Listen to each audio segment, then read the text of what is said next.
Emancipate yourselves from mental slavery. None but ourselves can free our minds. I didn't want to wait until June 16 and Sarafina movies to remind you guys where we come from, yeah? No African may buy land or own property anywhere in the Republic. Land expropriators without compensation, and you are against it. Let me remind you, no African may buy land or own property anywhere in the Republic of South Africa. This is not more than 30 years ago, these rules. So the 8% of white people that own 80% of the land in our country, who did they buy it from for them to want to be compensated for that land back? Who did they buy it from? Because I'm pretty sure it's not you. The same person that was excluded from conversations when Afrikaans and English people were distributing land amongst themselves. You were not allowed to partake in that conversation. Why? Because no white man may teach an African servant how to read. So they didn't buy this land from you. And I'm pretty sure that God does not get paid in rands, dollars, or pounds, and euros. So they didn't buy it from him either. And even if we were to buy it, under no circumstances may an employer pay Africans the same rates as white persons, even if they do the same work and work the same hours. Meaning that you as a black person lifting up a bag of cement in monetary value, it's not equivalent to another white person lifting that same bag of cement for the same amount of time that you're lifting it up. It's not the same. In today's money, guys, today's research, an average white person's salary is close to 5 times more than that of an African person. In easy numbers, if a black person, an average black person is getting paid 5,000 rands today a month, an equal white person is getting paid 25,000 rands today. So we are still very much feeling the impacts, the consequences of these rules that were set not more than 30 years ago. We are still feeling them today. And now with what we are trying to equalize things, we are not even taking everything back and doing what you did to us. We are just equalizing. You feel like now it's genocide, like, we are against you. And someone said it very perfectly. Equality feels like oppression to people that have always lived in privilege. You are so privileged that when you have to be equal to somebody else, you feel like you are being oppressed. Guys, not more than 30 years ago, you were not allowed to have any sexual relations with African, colored, or white persons. You were not even allowed to attend a birthday party if the numbers attending could make the gathering seem undesirable. To who? That's why black people were not allowed to strike for any reason whatsoever. That's why even a birthday party to them felt like you guys are plotting a strike. A wedding with hundreds of people felt like you are plotting a strike or something. And if you break these laws, you'll be imprisoned, fined, or whipped. White people, yes, imprisoned and fined. Black people, there's more to this list. Fed to the dogs alive. Starved to death in your prison cell. Killed and murdered. So this is, again, not more than 30 years ago. But somehow, let me leave it there. I just wanted to remind you. Hi guys, welcome back to our channel. In case you're new here, my name is Maren. And I'm Maureen. Yeah, so last week we did an episode where we were talking about President Trump and how he was interfering with South African matters. And this was because there's a group in South Africa, a palm-colored group that calls itself AfriForum, and it had taken its legs to America to complain to the American president that the South African government was treating them badly and that they were being, the South African government wanted to take away their land. And they further went on to lie that they have been unalived in numbers by black South Africans. Right. So to negate this, Trump signed an order to stop the US aid from going to South Africa. And all this didn't bother South Africans. As a matter of fact, it backfired because South Africans were like, they were unfazed. They didn't care that aid was stopped because according to them, they say America does not help South Africa that much, right? So because this did not work, Trump decided to sign another executive order saying that white South Africans would be welcomed in America as refugees, like as white refugees, yeah? Right. And this is happening at such an important time where in America right now, Donald Trump himself is deporting immigrants in mass numbers, yeah? And so mark you guys, a lot of the deported immigrants are of other colors like brown, black, and in between, but not white. And in the same stroke, he is inviting these immigrants from South Africa, calling them what? Refugees. White refugees, yeah, from South Africa. They are welcomed in America. So So this kind of gave Americans like some kind of feelings because they feel like this act is a show of double standards, because while he's big on immigration policies and deporting people in huge numbers, he's at the same time opening the floodgates to white South Africa. But here's the kicker, guys. After this has happened, and they were given the freedom and liberty to move to America, now they're changing their tune. But guys, we don't want to give it all away. Let's just watch this episode and then we come back and talk about it. Consider subscribing if it's your first time here, and let us know what do you think about this episode. Let's watch and then we come back. I just need a Republican to make this make sense. Trump pretty publicly ran on migrants, right? Like, no more people coming in. Some of the people that are here have to go. Like, it was pretty public. We all saw it, right? He also just signed an executive order prioritizing the resettlement of South African refugees to the United States. Hear that again and keep in mind who's the most famous South African that you know. Some people can't name a second South African, to be honest. So you have South Africans, specifically of European descent, which they got there because they left the Netherlands and they came down and they colonized South Africa. That's just a fact. That's how that happened. That's how you get white South Africans. And they're now getting priority to come in to America. Priority, like when you're like getting on a plane and they're like, priority, come get on the plane first, immediately, like right now. That's what's happening. I ask all that because like the big question behind that for me is like, is it because they're white? Like, is that it? And if you hit me with the word Jenny and you're like, that's why, where are the executive orders for the other Jennies occurring to get safety here in America? I don't know. What they wanted was a regime change. The response of them saying that they don't want to go to the US, their culture cannot survive outside of South Africa, they have to stay here. This is unsurprising. The response is unsurprising. I think anyone that's been paying attention is absolutely not surprised by this response, because we know that what they wanted when they were peddling those lies was not refugee status. They wanted a regime change. They wanted the USA to intervene, overthrow the sitting government, and put in a minority government. Basically, they wanted a return to 1948. They wanted a regime change with them, Maburu, in charge. Essentially, they wanted a regime change back to apartheid. You don't believe me? What Creole says Afrikaner ancestors worked hard to build a life in SA. He says they cannot move anywhere else for the fear that their culture will be lost. However,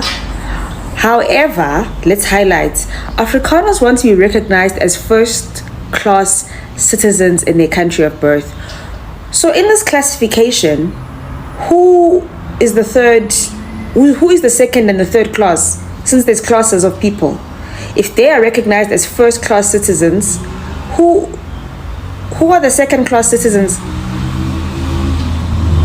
I need to correct myself. I said what they wanted. What they want, present tense, still, is a regime change. These people want to overthrow a sitting government. That is why they refused that offer. And that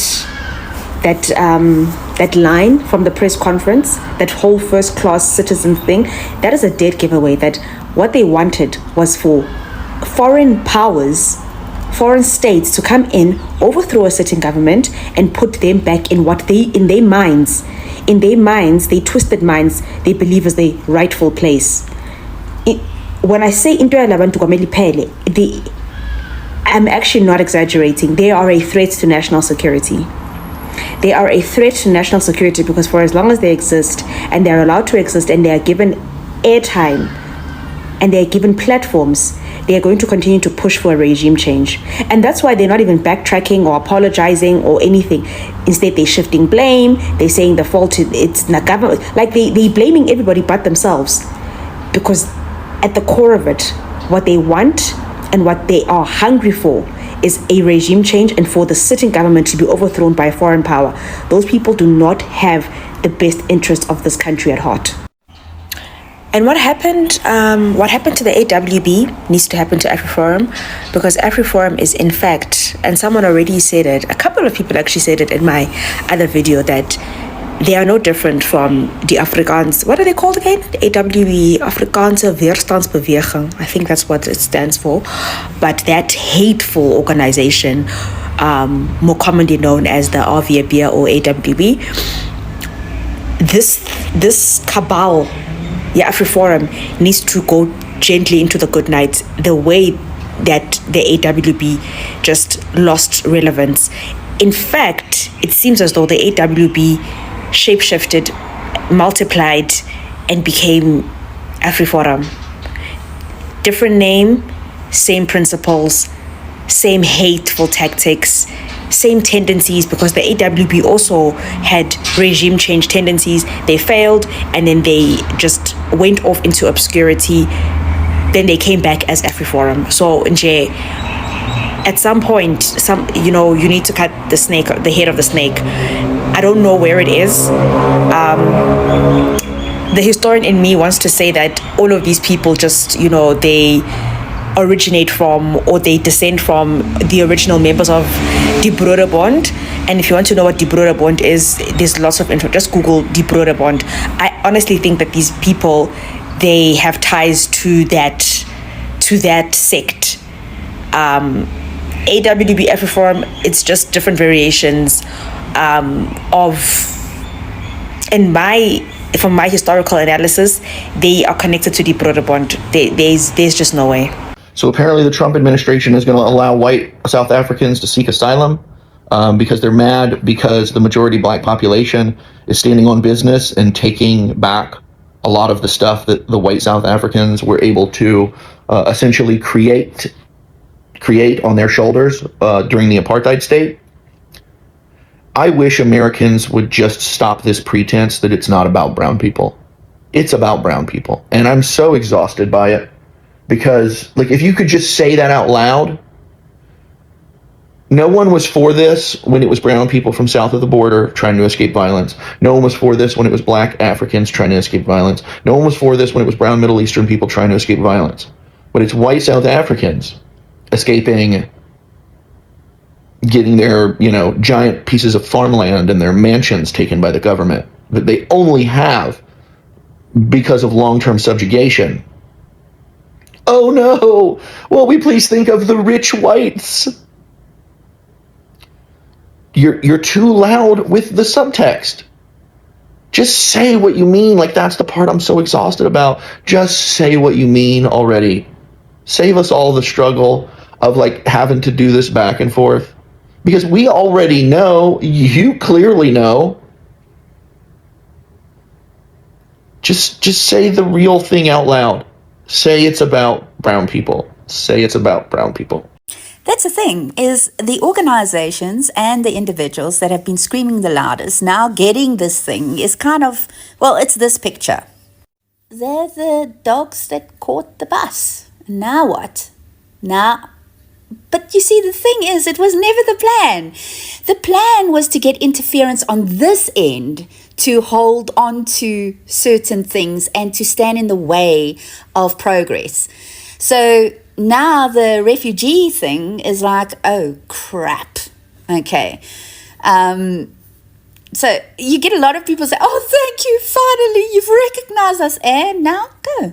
There you are. You've got the option. Bye. But will they go? No. One thing is for certain, though. AfriForum needs to go. By now, you know that Afrikaners had the opportunity or the open invitation to start a brand new life in America.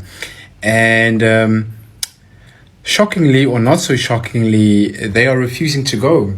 They said that they have put all of their time and effort into oppressing the majority of the population, that they can't just pack up their stuff and leave because they've worked so hard to oppress these people into submission. Africans far and wide are asking for AfriForum to be disbanded or dissolved. That's what South Africans are complaining about, because the progress is always stunted by a few people saying, no, we don't agree, we don't want that, it's not beneficial to us, we are in danger. And, they would sabotage any efforts in progressing as a country. Afrikaners are super concerned about the food crisis that might just erupt in South Africa when they leave. But they forget who's the people working on those lands, who's working on those farms, who've been doing it for generations, and even before they came, generations on end. The delusion. There are so many South Africans thinking that the South African government is going to counter-offer Donald Trump. No, we're not going to counter-offer. The offer is no compensation. That is it. Take it or leave it. And I don't know why people are confused, because you're getting everything on a silver platter again. Are you not sure if you want it or not? Deal or no deal? Take the deal. We are taking it without compensation. It's going to happen. I understand where many Afrikaners are coming from, because they paid, right? They have paid for their properties, but that is not our problem. You paid to a corrupt institution. You paid money to a mafia syndicate that has brainwashed you for centuries. That is not our problem. If you know you are buying stolen goods, we can't help that. That is your own problem. So I know there's a lot of South Africans that are super concerned about what we would be eating and how we'd be living. Do not be concerned about it. We know that you are not concerned about what's happening in Singapore, if they are farming or if they are eating. You're not concerned what's happening in Vietnam. Don't be concerned about us. We will be fine. We've gone through worse stuff. Like, we will be able to get ourselves through. Thank you, though. Because a lot of people are coming back. Because the privileges, in South Africa, we underestimate it. They must start speaking to real Americans. For instance, good example. So their daddy Trump has been signing up a storm when it comes to executive orders. And they're also excited because look at him, look at him doing all this stuff. Isn't it amazing? But it's all about creating chaos, because mainstream media is there to actually tell you what the government is doing. Yes, I do know there's bias, but you watch mainstream media to actually see what is going on. But because there's so many executive orders, mainstream media is jumping from one thing to the next, and it's total chaos. And that is the plan, actually. When you've got a weak leader that needs to lead like a king instead of govern like a president, then you get this kind of chaos. But one of the executive orders that was signed by Trump is an executive order that stops certain programs that was started in Biden's administration. And what has happened? Farmers, those that supported Trump in the US, are losing their farms. Watch ya. I need your help to save my farm and many other farms. I wanted to give you guys an update on what we figured out with our contractor, NRCS. So to give you some backstory, if you haven't watched the previous video, please go out, watch that previous video I've got on there. We are possibly going to lose our farm if NRCS doesn't hold up their contract with us on the EQIP program. So it's absolute chaos, okay, because the executive orders obviously have an impact on the previous programs. And farmers, for instance, that had access to those programs now are told, listen, we're cancelling your contracts. It's a mess, okay? But it's because of their weak leadership that they elected. Now, in our case, as I say, they wanted the USA to interfere in South Africa's sovereignty. They did not want an option to get out of the country. But obviously, they didn't realize that they are dealing with an unhinged man and his boss, Musk, who is just as unhinged. So guys, welcome back. Let us know what you think about that episode, right? Personally, I feel like the only reason why this group came back and decided to even talk, because they could have talked to the government if they genuinely had legitimate reasons, which they didn't have. They decided to go to Trump because they were thinking the mad orange man, because he's on right now he's on what can you call it, just doing things like he's crazy, they thought this man was going to they could use him to do their bidding, but because it backfired now, all of a sudden they're ready to talk to the president, they want to come back, air their issues, blah blah blah and all that, you know. Yeah, guys, right now they're really begging for a meeting with the South African president. And personally I say South Africans, where you're holding, continue holding tightly, because you need to keep your eyes on such type of people. These are the kind of people who make decisions based from a selfish point of view, and they do not at all think about anybody else so long as what they want benefits only them. You get what I'm saying? You know, guys, I have to remind you that it has only been 30 years. Some of us are almost 30. You know, we like South Africa is that young. You know, it has only been 30 years since South Africa gained independence. Can you imagine the impact of that statement? This means during the apartheid, some of the people who were experiencing apartheid are alive until now. You know, some of them could be our age mates. Right, and you know, there is something that a brother said here, the first brother, and he said that up until recently after apartheid, and right now it doesn't even matter, during apartheid, black South Africans were not allowed. It was illegal for them to buy land, and that is land that these palm-colored people came to and found them living in, you know, land that they grabbed themselves. They didn't even buy this land. And you ask yourself, why is 8% of palm-colored population owning 80% land? Me, I support the South African president. If they're gonna take away some of these lands and return it back to the black South Africans, by all means they should be allowed to do that, because these palm-colored people have benefited long enough from those lands, and they took the most fertile lands in South Africa. You get what I'm saying? And the best that has been blessed with minerals. Right, and then this brother also said, for palm people like these white South African groups that are going around saying that, acting like they want to overthrow the government for their own personal gains, he said that for these groups, equality to them feels like oppression. This is because they have gotten so used to the privilege they enjoy in South Africa as white South Africans. Because someone here was also saying that even until today, things they did during apartheid is still felt. Things like what?